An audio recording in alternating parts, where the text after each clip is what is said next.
I stopped at the entrance to the juvenile detention center and realized how fast my heart was beating.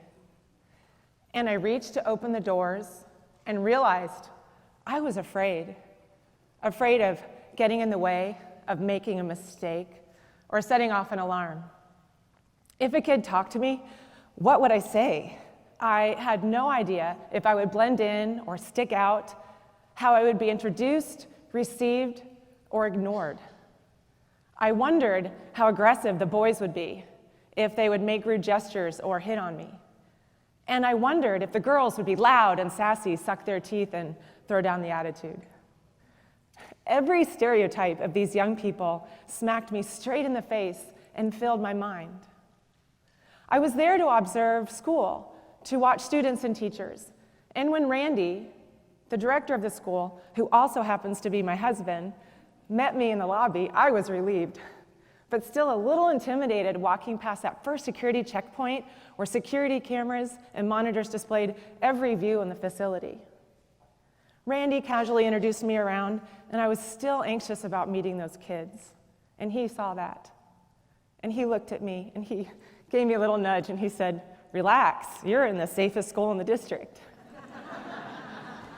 How ironic is that statement, I thought. I'm surrounded by youth offenders, kids who have stolen and vandalized and skipped school, and kids who have sold drugs and did drugs, and kids who are in gangs. I wanted to be brave, and I really wanted to meet them. Randy had walked through those doors every day for the last 12 years, and he had spent over 20 years of his career devoted to at-risk youth, his favorite kids. His passion was obvious, and I heard many stories at home, and he argued that his kids were some of the brightest kids he had ever worked with. On that day, Randy shared a world with me, a world and culture foreign to me, but one that I knew I had to understand if I was going to be the kind of teacher and advocate these kids needed on the other side of that barbed wire fence. And that visit started our plan to educate people about youth and the juvenile justice system, and to ask them to offer these kids their grace and their forgiveness, but more importantly, to offer them chances and multiple chances and opportunities to share their talents and their stories and find a nurturing place among the rest of us in our communities and schools. And so my dissertation research was born. I spent 3 years in different schools, hoping to see what Randy could see. And I did. I saw teachers, brave and creative, masters of differentiation and scholars of street life, and as devoted to their students as any teacher I've ever known. And I saw kids doing school. They were comedians and artists and writers and thinkers and learners. They were like typical students in a typical classroom, but they were here in lockdown trying to make sense of their complicated lives. And while I saw the witty and bright students that Randy proudly boasted, I also saw the rough edges and mannerisms characteristic of young people whose lives are filled with uncertainty and pain and frustration and fear. I met Michael. He was like barely 100 pounds. He was so angry at the world that he couldn't control his own behavior. And Marcella, she was so outgoing and charismatic, but she was homeless, on the run from an abusive environment. And Ty loved learning new words and building his vocabulary, but he did not love people telling him what to do. And then Jessica, she was a reader, Harry Potter, Shakespeare, and she wrote poetry as her therapy. Some were posers, tough and full of attitude, and others were silent and small and withdrawn, and others were just chatty and curious and begged to be interviewed. The difficult part for me was realizing and owning the idea that we, as their community, could be part of this problem. Labeling theories and self-fulfilling prophecy suggest that deviants are socially constructed by the labels we assign them. So when we view these young people as losers and troublemakers and lost causes, we add to the hopelessness. For them, home is often an unsafe place. For them, school has not been a positive experience. And in their neighborhoods, they have an entire biography of experiences that have led them to distrust and resist. Imagine a 14-year-old you know, a son, a niece, a student, and imagine that young person being driven away to a detention center in a patrol car. When he arrives, everything he has is taken away. He is given state-issued clothing and assigned a small room with bland beige walls, cold tile floors, and a bed with a thin plastic mattress. Yes, he made a mistake. And yes, he should be held to age and developmentally appropriate standards of accountability. But this is still a child. This is still a child who waits alone, uncertain as to his future, limited in contact with loved ones, and locked behind doors and cameras and razor wire. The experience can be traumatizing, and it's one that youth rarely forget. But detention can also be a place of positive beginnings. Once clean, sober, safe, rested, fed 3 warm meals a day, provided structure, known consequences, and incentives, detention can be a good break for these kids. And I know that sounds backwards, but consider detention as a place where they can regroup and refocus and rediscover that they have value and potential in this world despite their past. So how does this translate once they are released? When kids are released, they face that question of what's next. Many go home with unresolved conflicts and to school without much confidence. So what we do as a community to welcome them back during this time of transition matters, and what matters most is connection. We can connect with kids to this idea of reverence by respecting and valuing the young person's past as valid and important. And one of the primary acts of reverence is listening, and listening with compassion.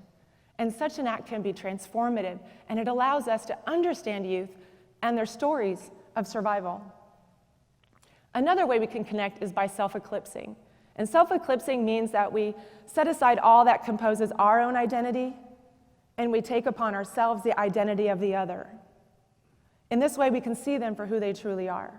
We step back, and the young person moves into the light and becomes the focus of our understanding. And lastly, hospitality. Hospitality creates that space where a stranger can enter and become our friend instead of an enemy.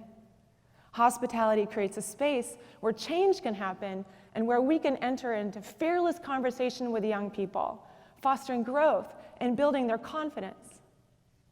I know it's not as easy as it sounds, but this kind of support is imperative. Maybe their poor behaviors are not because they don't want to achieve or to learn, but because of social and emotional factors that just get in the way.